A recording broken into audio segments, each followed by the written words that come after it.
All right, welcome back to Minor Emotions, the podcast. I'm your host, Herc, here with my buddy Joe. Uh, we'll get to you in a second, Joe.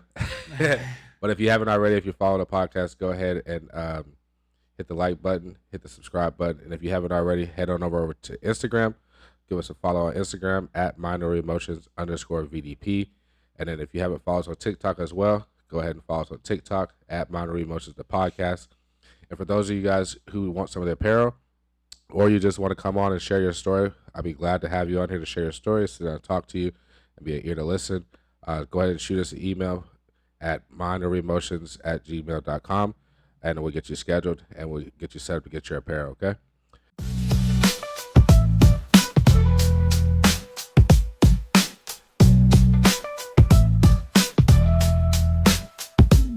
How you doing today, man? Pretty good. How are you doing? I'm pretty good. Are you nervous at all? Yeah, I'm always nervous. Why are you always nervous? Although it's just different because getting in front of a camera, I'm not used to doing that, so it's different for me. Okay. I always tell people, man, because like on episode 1, I was like super nervous. I couldn't sit still. I was moving around. I was doing a whole bunch of extra stuff. I even introduced myself as the co-host. I don't think hopefully nobody really caught that. I know I did, but I tell people the biggest thing is just kind of forget the cameras there. Yeah. You can forget the cameras there, at least until you're comfortable. I mean, obviously you want to kind of interact with the people, the viewers, and the camera and stuff like that. But the biggest thing is just tell your story. So the best way is always tell people just, if you have to, look at me, look at the microphone or something, Yeah. till you relax, and then, So I get being nervous, but I'm glad to have you here. What's your name, age, where you're from, and are you a father? So my first name's Joseph. My last name's Muell. I'm 25 years old. Originally from Los Angeles, California, but I'm in the military, so I've been over to Cleveland, Ohio. I've been to San Francisco, and then now I'm up here in Tacoma, Washington. Get to move back to LA in about 5 days. And yeah, I'm a father to two kids. I have a 3-year-old son and a 9-month-old daughter. Okay. Which one were you more excited about, the son or the daughter? Oh man, that's a catch-22 question. um, I think honestly more my daughter, and the only reason being is that I've always wanted a daughter. Like, I mean, I have my younger sister, so I got to raise her a little bit, and I'm like, I wonder what it would be like if I were to raise a little mini me. Yeah. Um, do you have any fears in raising a daughter? Matter of fact, 'cause I think that you should have fears as a parent. I think we all. I don't think you should, but I think we all have fears with raising our children. So what kind of fears do you have for raising a son versus raising a daughter? I mean, with my son, it's a lot easier, and the only reason being is that he's a lot like me. So even though he's only like 3 years old, I see a lot of resemblance of myself in him.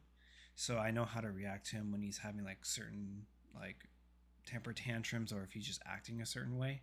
I know how to respond to it. But with my daughter, she's very more spoken. She's very outgoing. She's like, "Oh, I want to see everybody," which is a complete opposite of me. Okay. So it's just going to be a little bit different for me because I don't know how to necessarily raise her who's going to be more energetic. So my fear is more of like if I'm going to do something wrong and possibly put her down when I'm not supposed to, if I look at it like something, misread something pretty much. Okay. So my only fear is that I'm going to essentially do something wrong to her that would be normal to my son, but it's going to be wrong for her because every kid's different. Yeah. So I'm just worried that if I do something a certain way with her, she's going to take it differently than my son would. Well, yeah, in theory, yeah, because she's a female, so she's more typically they're more in tune with their emotions. Yep. So they're more emotional creatures.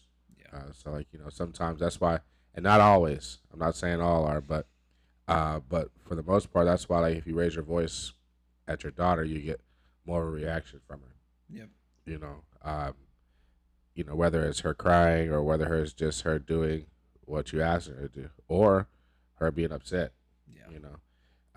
You get more of a response with the kid, the son. Sorry, the son. Not always the case. Some sons, they uh, they might respond immediately to it. And that's good, but for the most part, a lot of times they have like that hard shell. So I know like for me, I've always been in tune with my emotions. I wouldn't say like I'm a super emotional person, like just walk around crying all day. Yeah. That's not what I'm saying, but I'm in tune with them. So uh, I was more responsive when my parents would like, yell or something like that. Like I'd be like, huh? Like, they get Yeah. my attention more and I react.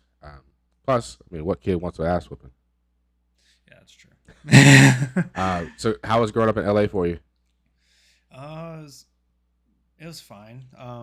For the first 5 years of my life, I lived with my grandfather, and then after that, I lived with my father and my stepmother up until I was about 22 years old, and then that's when I enlisted into the Coast Guard, and then that's when I pretty much left the nest and moved over to Ohio, San Francisco. Now I'm here, and then I get to go back.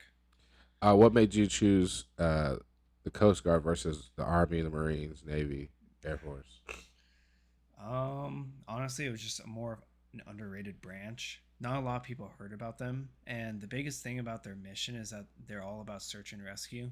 So, like, I'm not trying to generalize the Department of Defense at all, but a lot of them's like we're going to be the mentality of war fighters that we need to be able to kill on a moment's action. We need to not hesitate.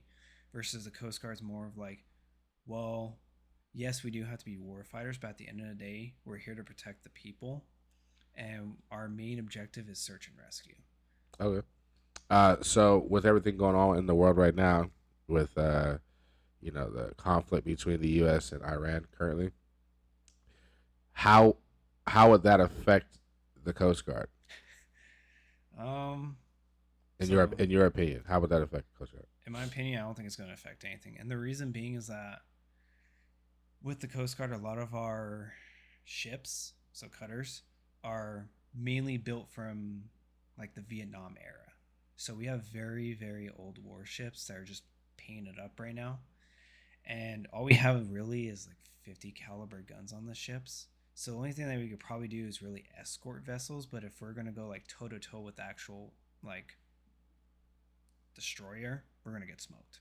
Yeah. But what I'm saying is, do you think that this is going to cause a strain on them? Like, it's going to like what role do you think they're going to play in keep maintaining the peace in the U.S.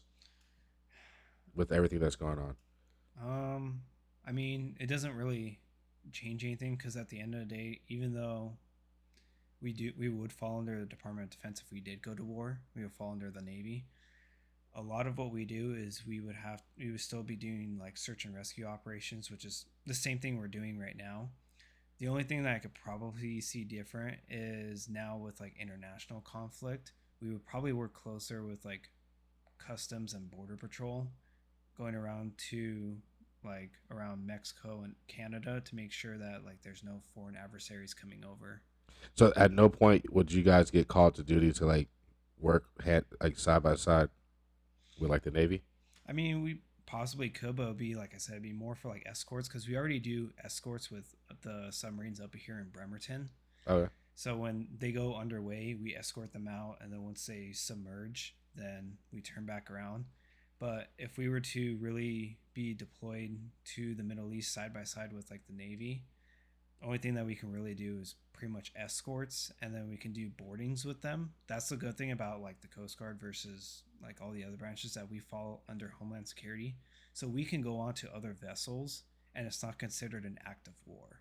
I got you. So they would mainly use us for, like I said, just making sure that we escort them, and then if we have to, we can board like foreign vessels to make sure they're not carrying weapons with them. And Okay. if they are, then we could just report back. All right. Well, shout out to our troops. You guys stay safe out there. And prayerfully it doesn't get too bad. And you'll just be in our prayers. So you come from a two-parent household or from a mom and dad separate household? I come from a two parents, so I have my birth father and then my stepmother. Okay. And then where was your biological mother at in this? She was pretty much out of my life for most of it. Okay. She lived, well, she lives over in San Diego right now. Okay. And there, I mean, there's times that she did come and visit me, but most of the time it was like, oh, I'll visit you like once a month or like once every couple months. So, That's been the majority of your life. mhm. Okay. Uh, and what caused that?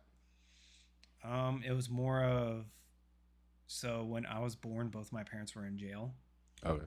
and essentially I had to go live with my grandparents for the first couple years, and not really sure why, but my mother decided that it's not the right time for her to step up to be a mother for some reason. And my father said that's not right. He's our son. We have to be there for him. So my father stood up and took care of me while she was off doing her own thing. Did she have any other kids besides you? No. No. No. Okay. Well, I mean, I guess she really didn't want to be a mom. Yeah. It's unfortunate for you, but at the same time, I mean, sitting here next to you and knowing you, I know that you're a good person overall, a good man, and for what I can see, you're a good father and a good husband. So Thank you. worked out for you in the long run. How was it growing up with your dad? With my dad, it was rough a little bit. Like at the end of the day, I know he loved me, but um, it was a little bit rough, especially having a father who had a lot of mental health issues, and he didn't really seek treatment in the beginning. Like now he seeks treatment. He's a totally different person than during my entire childhood, which good for him, honestly. But yeah, when I grew up with him, there was days where it was, it was great, and there was days where I was like, I just don't want to be in this house right now. But I can't really leave the house Yeah. without, me getting in trouble. Um, what did you ever witness your father become like verbally, emotionally abusive at all? um, Typically it was verbal. Okay. There was like a few instances where it did get physical, but the only times it got physical was when he was like really drunk. I was just about to ask, was he a drinker? Because I've heard so many times that when people drink, they become emotional, and they become like very verbal abusive. Say things that, well, they say drunks speak the truth, Yeah. right? But that's neither here nor there. But a lot of times when people are drunk, they say things. I like to say they say things they don't truly mean, or that they don't truly want to say. Yeah. Because sometimes you might feel a certain way, but you don't want to say it. Yeah. Because you care about that other person. I think that whole empathy kind of goes away when, for somebody else's feelings, kind of goes away whenever you intoxicated. Oh yeah. So, um, what about your stepmom? How was she? She was great. She's if it wasn't for her, I don't think I would be the person that I am today. Okay. She's guided me my entire life. She's pushed me to limits where it's only going to better me, which at the time I was like, why are you doing this to me? It doesn't make any sense. But now that I look back on it, I'm like, if I didn't do that, I wouldn't have gotten to where I am, or I would have gotten to that next step. Like, I didn't want to go to college. She pushed me to go to college. I got my degree, and now I'm going to be working a really good job. And she sat here and pushed me about my finances. And I mean, I have a 401k saved up with the Roth IRA. I have a savings for my family. So if it wasn't for her, I would be in like a much, much worse situation than I am now. Well, big shout out to stepmom. Um, do you see your stepmom and your dad often still? Oh, yeah. Okay. And are you gonna be living near them when you move down to California? Yep. So where we're going to be living is no joke about a block from their house. Okay. So it works out because essentially I can take my kids and be like, oh, you want to go see the grandparents for a little bit? And they've been down there like a couple times for a few weeks, and there was no issues. They loved it over there. So I was like, they're going to enjoy it. And that's the biggest thing, is that like why we're choosing LA is because family is there. Okay. So that way they can be able to know their grandparents, because it kind of hits a certain way when you could still FaceTime grandparents, but it's not the same as that like human to human interaction. Well, I believe that on all aspects. I believe that social media and, like you said, FaceTime is like one of the biggest downfalls in our society. Yeah. because it forces people, or it doesn't force people to actually be a part of your life, right? So like before FaceTime, before social media, if let's just say me, you, and some buddies wanted to go on a guys trip, right? And let's just say you couldn't go to the guys trip, or you decided you didn't want to go, you could nowadays you could still be a part of that guys trip Right. because you can talk when we come back and we kind of like recap on it and stuff like that. You could talk with us as if you were there because you've seen posts, Right. whether on our stories or posts we posted, or even FaceTimes, and you could. It's almost like you're there. Before, if you missed a trip, right? Everybody comes back. You're just kind of like the oddball out, Yeah. because you have no earthly idea what's going on because all you can do is look at pictures, but those are pictures of the past. They're not present, Right. right? And then so it's the same thing like with just being a part of somebody's life, like with the grandkids or the kids, like family members don't have to actually show up. I mean, have you ever been to a family reunion? Yeah. When's the last time you've been to a family reunion? Pre-COVID. Well, that's actually still even good, I don't think I even heard of a family reunion since like 2010. Phew. Like I mean, it's not big. I remember before I used to hear about people like, oh, like I'm gonna be out of town throughout the summer for like 3 days because I'm going here. Yeah, we got our family reunion. They come back with all their family reunion shirts on and all their stories about their drunk uncles, and Yep. you don't hear that no more. Yeah. You don't hear that at all. My family, I don't think that we were ever really big on them. I my family in California, they did a couple I remember, but we weren't really big on them. But I remember friends. I used to have friends who did. Now I don't hear about. I haven't heard somebody say I'm going to a family reunion for real in like over a decade. And I think that's just because it's easier now. Like, um, you could just pick up the phone, scroll through Instagram, see like, oh, look at Joe, and his two kids and his wife. Oh, oh yeah, they're moving. Okay, and Yep. then whenever you talk to them 2 months down the road, they'll be like, oh, so how'd the move go? As if you guys were talking about it. Yeah. You see what I'm saying? So I totally agree that uh, that makes things. I feel like you lose touch, and Mm-hmm. people forget how to actually be a part of somebody's life, Yep. and it lacks genuineness. You don't build no serious bonds. Like, oh yeah, that's my buddy or that's my cousin, and I know everything about them because I've seen it on social media. But we have you two people meet in person and like hang out. You have really nothing to talk about after you get past the social media posts Yeah. because you have no bond. You have no relationship. So I think that we need to get back to doing that. Get back to human interaction, human social skills are very important. Plus, that human affection, and I'm not saying affection like on an intimate level. Affection, just sharing that's the airspace. Right. You know, I think that's really key in building up a healthy mindset, healthy mentality, and just overall healthy mental health. What do you think? I mean, all of it's correct because majority of my family, we all used to live in California, and then to this day, majority of them don't live in California. So it would be hard to even do a family reunion. And the only thing that we can really do is, FaceTime each other, send each other pictures. And it's like, I don't have that bond and connection with majority of that family anymore. So when I do happen to see them, I'm like, I don't know what to talk about. Exactly, that's what I was saying. Exactly, I see it all the time, even with some of my family members. I know I love them and I know they're related to me in some way, but when you get around them, it's like, hey, Yeah, honestly. 'cause we're family. I mean, but you know them more than I do. I mean, Yeah. that's why I think that um, family isn't always. I mean, family for sure is if we share blood, we're family. But sometimes your family becomes broader Yep. because of human connections. Yeah. You know what I'm saying? So, and you're married, correct? That's correct. How long you been married? I've been married for about 4.5 years. Okay. 4.5 years, yeah, roughly. Before you got married, how long were you together? How long were you guys together? Oh, we were only together for about like maybe 9 months. All right. I don't judge, so I don't think that that's a bad thing. What about her and about your relationship made you want to pull the trigger and propose to her? It was just the fact that her and I got along so well. So, not trying to bash my ex girlfriends or anything like that, but a lot of them I didn't feel that type of connection with them. It's just they were there, they were my girlfriend. It is what it is.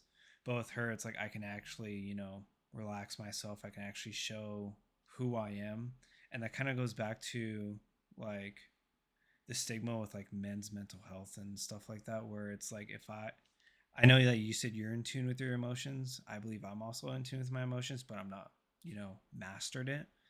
So anytime I actually, show emotions or say like, "Hey, I'm hurt about something," I would always be told, "Oh, well, that sucks. You're a man. Just it Okay, is what it is." And I'm like, "That's not right because I have my own emotions. I know my emotions are true. I shouldn't have to push my emotions aside while you show your emotions to me." And that was the one thing with Hannah is that I was actually able to show my emotions, and she wants me to show my emotions. She wants to know how I actually am feeling deep down inside, and it was just a different type of connection I was able to have with her because I was able to show my emotions, and because of that, it made me it made our bond pretty much grow a lot further because she could show hers, I could show mine, and yeah, there's times where like we'll clash with each other, but at the end of the day, we still love each other. how was it? How easy or how difficult was it being able to actually show your emotions coming from being in previous relationships where that was frowned upon? It honestly, it was probably the very most tough thing that I could do. Only because not only from like my ex girlfriends where I couldn't really show my emotions, it was also kind of with my family a little bit.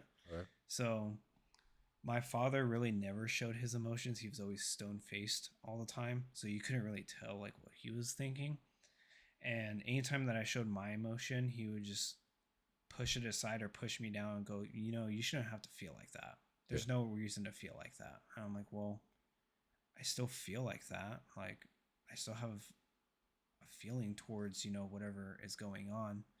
And almost felt like it was used as like ammunition for later. Because especially when he would go through his like drunk episodes, like, how you're talking about when you're drunk, you become more emotionally Mhm. abusive to an extent and verbally. He would be a lot more verbal, and then he would also be emotional with us, saying like, "Oh, you're such a little crybaby. Like you can't be a man if you're gonna sit here and you're gonna act like this." And I'm like, "Cool." So then I just shut down. I never really talked about my emotions, and it almost made me seem like I was cold hearted to an extent. And I was just like, I'm not cold hearted. It's just I don't want to open up and have someone use my feelings against me, especially in an argument or something like that, which is Yeah. usually what happens.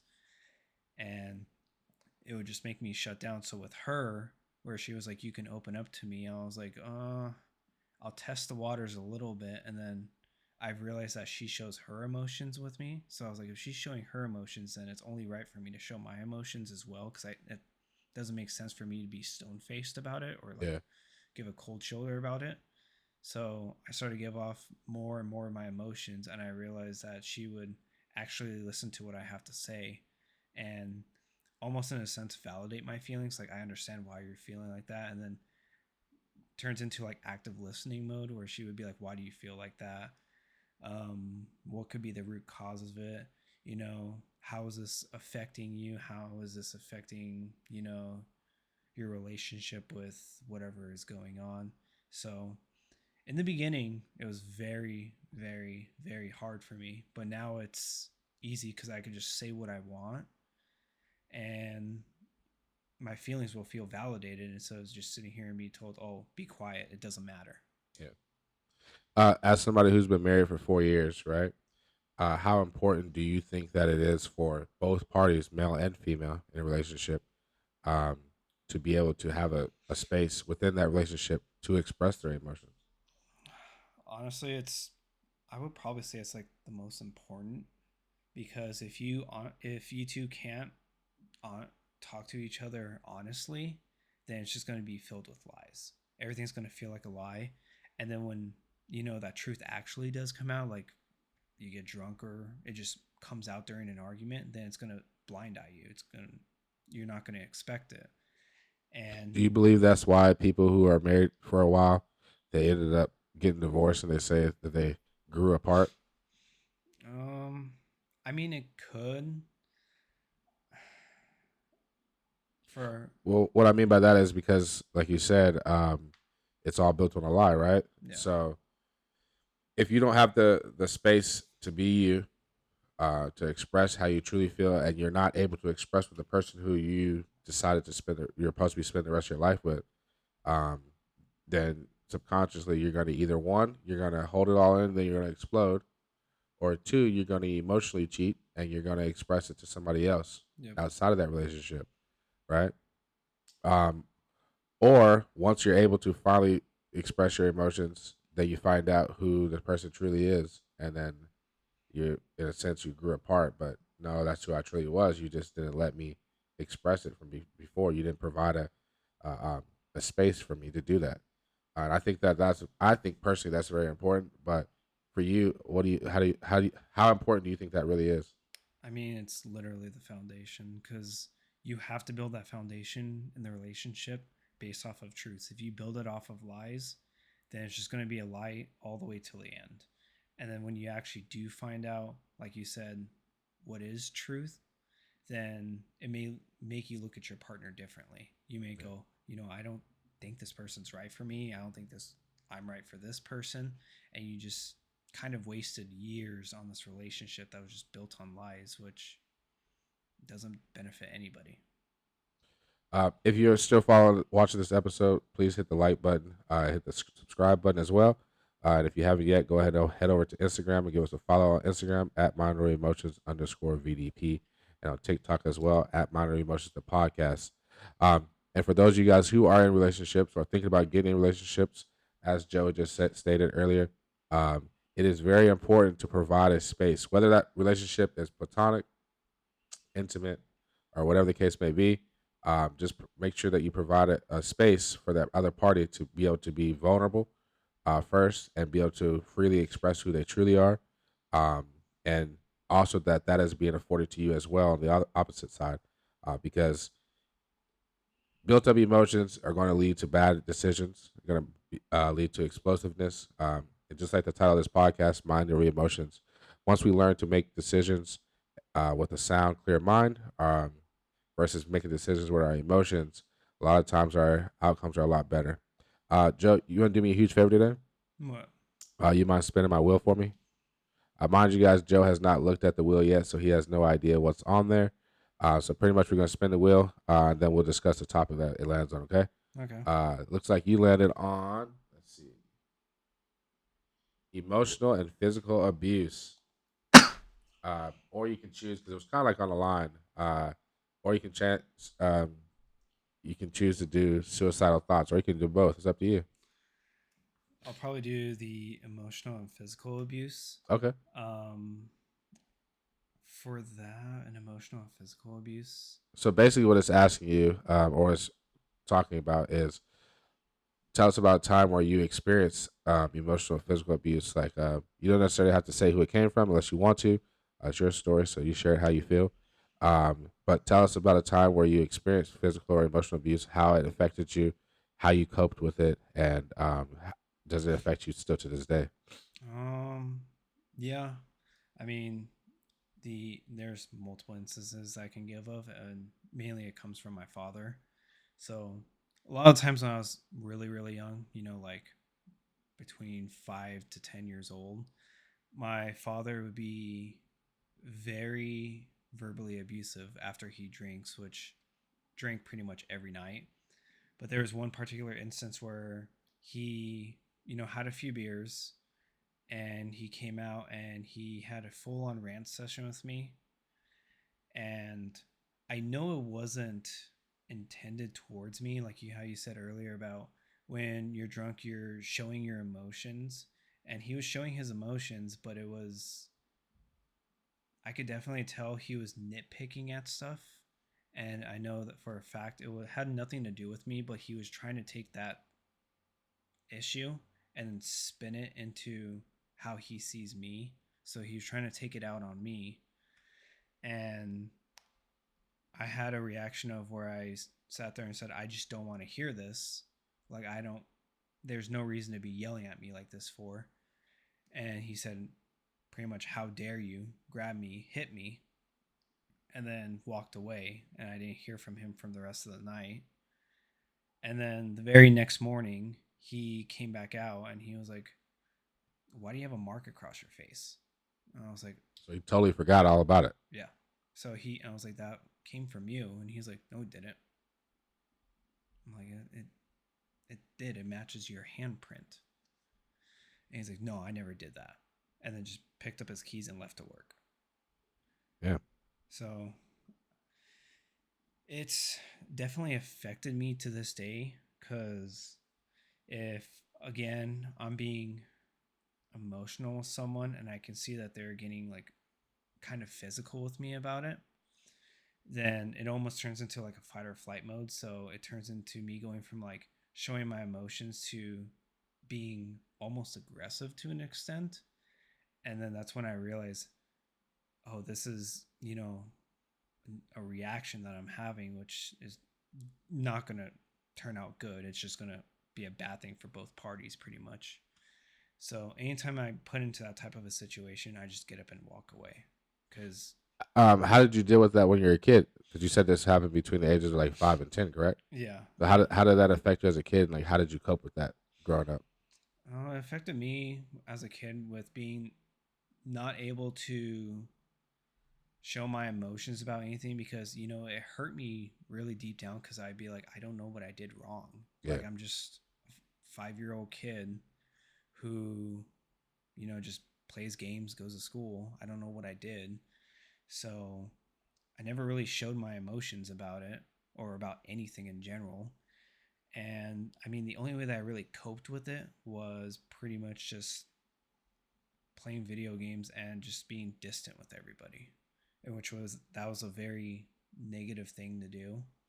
And as time grew on, I realized that it's a childhood trauma thing to an extent. So I definitely opened up a lot more with people. I've definitely been more in tune with my emotions. I'm seeing a therapist now where I can actually like help with my thought process on everything, because in the beginning I was sitting here going, I just don't want to talk to anyone. Everyone has something against me. If I talk about my emotions, someone's going to use it as ammo. Or worse comes to worse, I say the wrong thing and then it becomes into a whole physical altercation, which that's what happened to me when I was young. Because if I actually spoke my mind, it was a be quiet. And if you keep talking back to me, you're going to get hit. Yeah. Um, and you said you're in therapy, correct? Mm-hmm. How long you been in therapy? I've been on and off, but now I've been on for about a month. And it's just hard for me because every therapist that I've seen, well, this most recent therapist, I really like him, but the ones before, it was a lot of non-active listening. So like when I'm talking about my emotions, I prefer someone to hear about my emotions rather than them just go, okay, yeah, well, here's how to fix it. It's like, Yeah. cool, I know how to fix it. It's just I just need to make sure that what I'm feeling is valid, and you know if how I'm viewing it is wrong, because there's always how I view it, how someone else views it, and then there's the truth. Yeah. So it's one of those where it's more of like, I'm just trying to get your opinion, like an outside source opinion, to make sure that what I'm feeling is correct. Or if I'm just, overlooking it, underlooking it.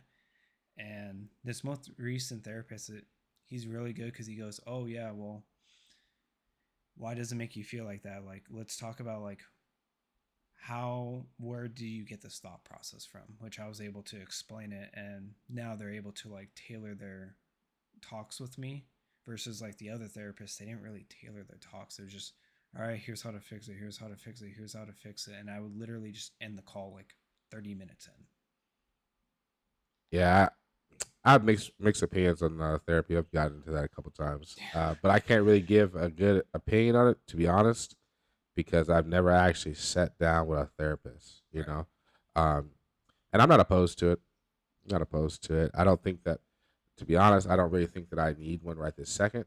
But at the same time, I also feel like that you kind of gotta like get ahead of the on the problem before the problem becomes a problem. Right. You see what I'm saying? So maybe therapy might be good um, for me now while my headspace is good to keep to set some tools in place to kind of like keep it going that way. Right.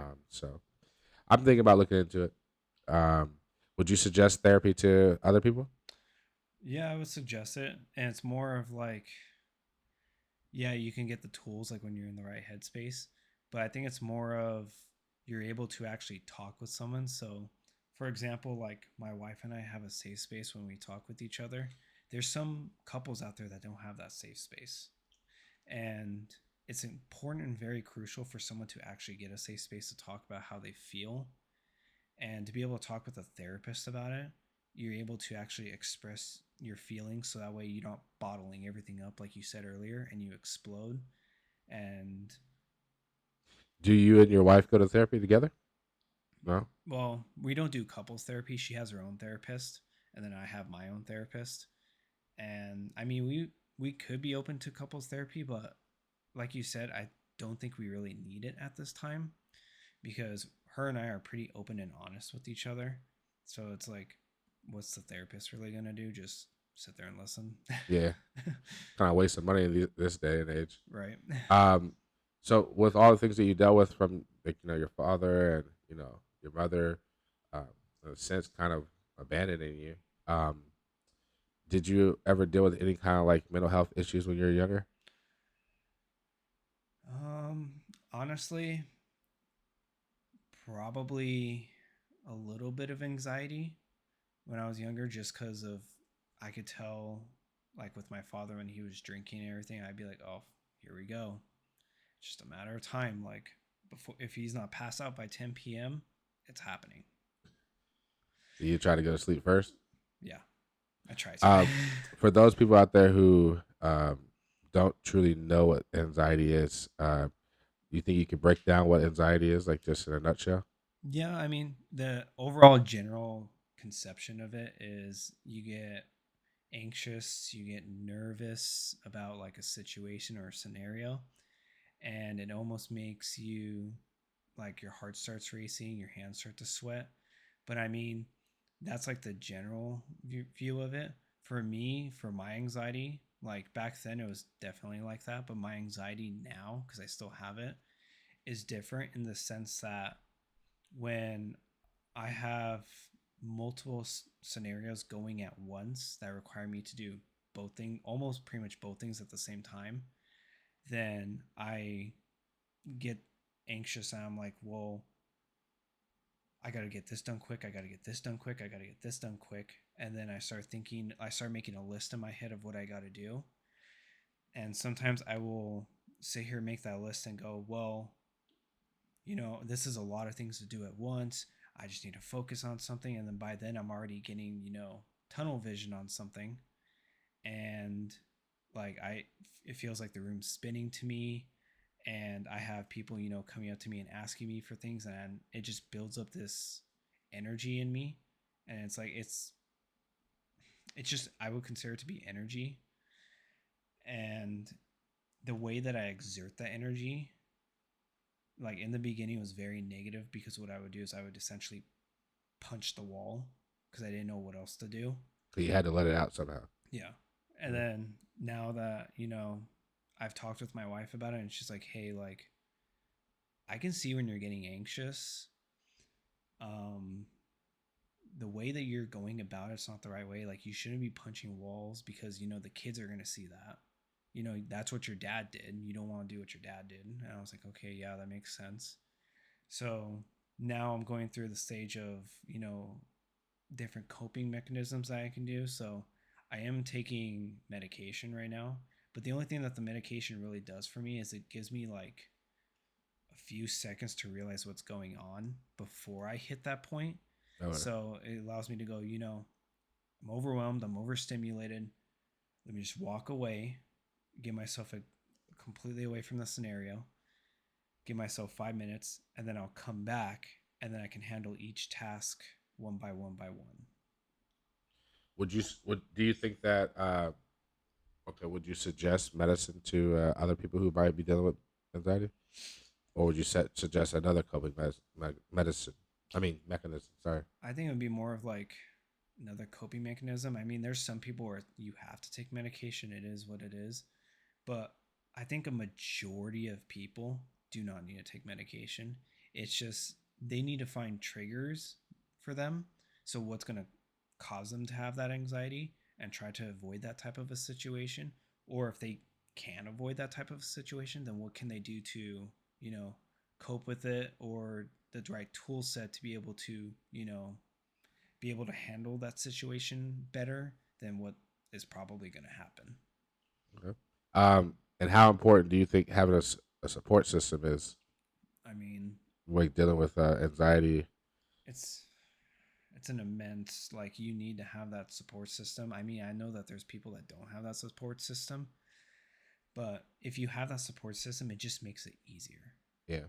It just overall just makes it easier because instead of sitting here and going, here's all the tool sets I need to do, here's my coping mechanisms, here's my triggers, you put all that on yourself, and now it's just you against this situation or the scenario, whatever it may be.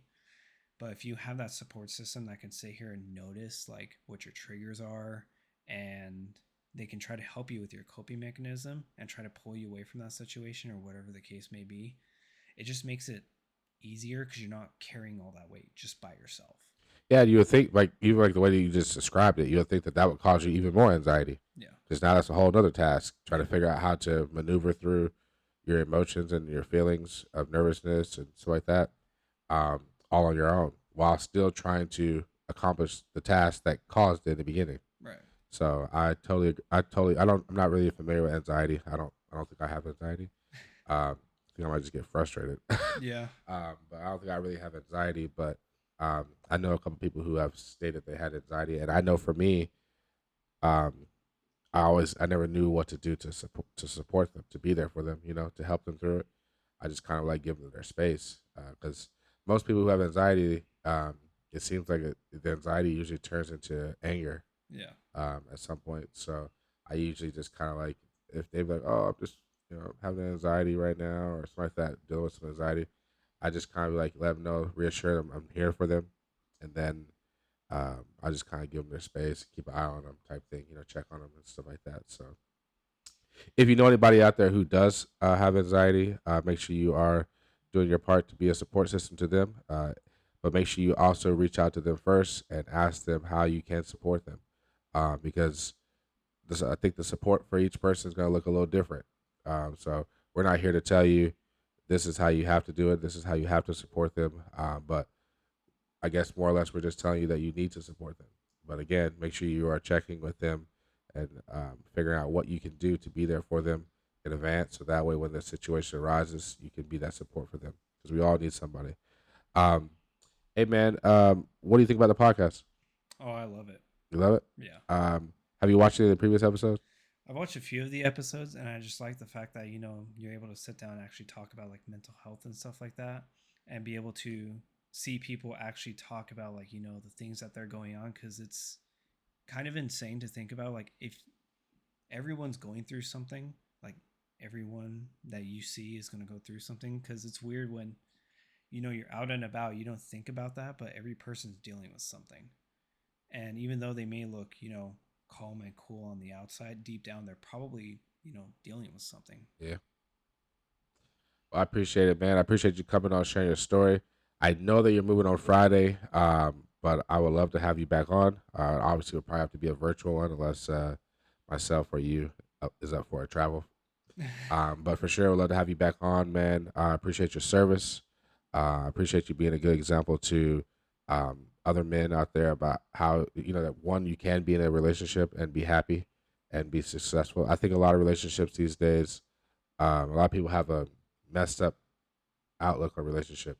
Yep. They have no faith that there's any good men or good women out there still. So you being that example that you can still in the 20th century still find your other. Speaking of, I have a question for you. Do you believe that people truly find their person, or do you think they settle? I think it's a little bit of both. So there are people that settle, in which, like you said, they kind of build their foundation on lies, and they're just like, they go along with it for so long that they go, well, there's no point in me changing now. Like, I've already invested so much time into it. And then that's the people that you see that just, they just settle. They're like, it is what it is.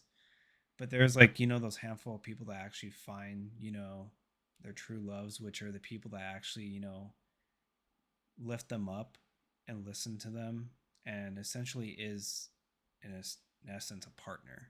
It's not just, oh, they're my wife, they're my lover, things like that. It's, they're your partner. So you can confide in them, they can confide in you, and you both can work as a team to be able to accomplish pretty much anything. Because if you both work as a team, you can pretty much accomplish anything other than death. So as a man, what kind of suggestion or what kind of advice would you give to other men or just anybody who's out there looking for love, looking for happiness in a relationship? What kind of advice would you give to them? I would say pretty much similar to what I did, which is in the beginning, try to figure out if that person's emotionally available. And the reason why I say that is because, you have people who get out of breakups and they just hop right back into dating. And then they still are dealing with, like, issues deep down inside. So you're not really going to meet the true person. It's just going to be, them trying to conform to what you want. So don't try to find anyone like that, but also try to find someone who, is willing to listen to you and not use your emotions against you or try to manipulate you. And as long as you can openly be yourself to them, then they could be the one for you.